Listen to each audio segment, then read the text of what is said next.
Sometimes we get emotional. Oh, I've worked here for 8 years, I've worked here for 10 years, and they're sending me home. I don't want anything to do with this business again.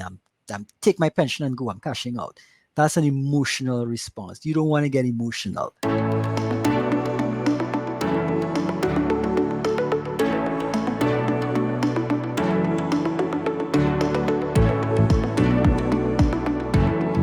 In a perfect world, we should all have 6 to 12 months of living expenses saved somewhere liquid, in a money market fund or savings account, so that whenever the unfortunate happens, we're good.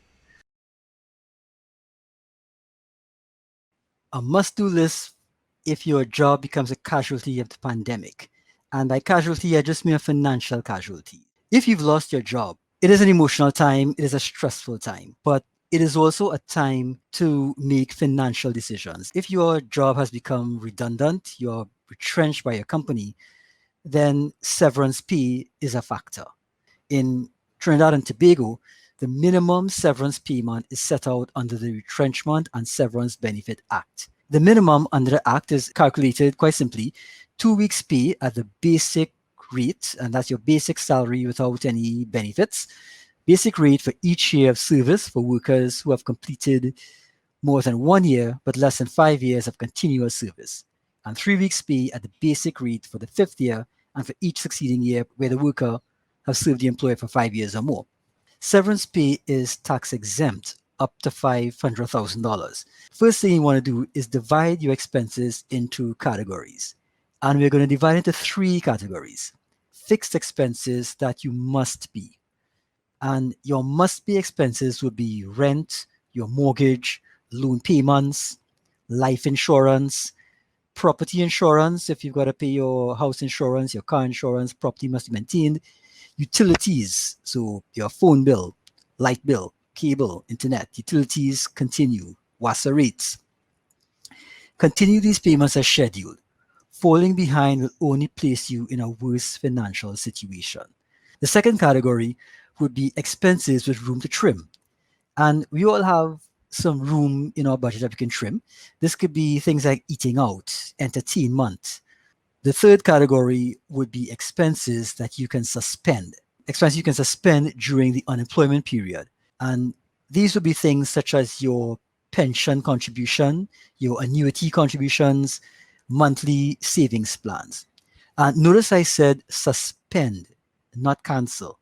But you're going to leave the core arrangements in place. So you're not going to go cashing in your annuities. You're not going to close off your mutual fund accounts. You're not going to close off your special savings plans or whatever you may have. So you need to make that severance and savings, if you've got some savings, last as long as possible. If you normally use your credit card for your monthly expenses, you use it for the grocery and to pay bills, and you say, well, I get points, I get miles, I get whatever, but you pay the entire balance off at the end of the month, you can continue that process. Once you pay your entire credit card bill at the end of the month, it means you're not carrying credit card debt. You pay 0 interest. If that's your method, by all means, continue that method. If, however, you are carrying a credit card balance, this is the stage where you might probably want to put in a line in your budget to make some payments on that credit card.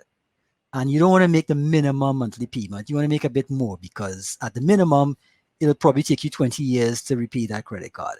Set up interim arrangements with your banker and insurance agents in line with your new budget.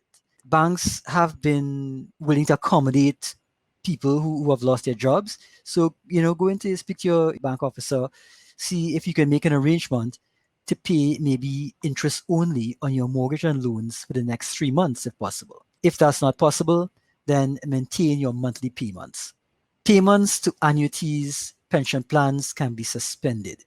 They will not lapse like insurance policies. But remember, we're suspending payments. Do not cancel, do not cash out.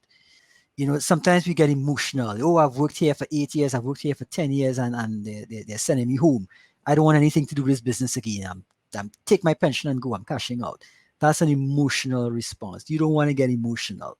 You have up to 1 year to transfer the pension to another registered pension plan if you get another job within the year.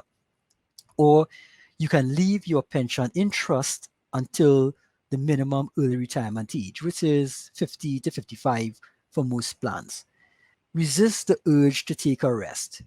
I know it's a very stressful, it's an emotional time. You're under a lot of pressure. You've lost your job. That's not an easy thing to go through. Use your time wisely. Make plans. Rejuvenate yourself with meditation, physical exercise, but don't lie in bed worrying about the future. And don't take more than a week if you must before you start your action plan.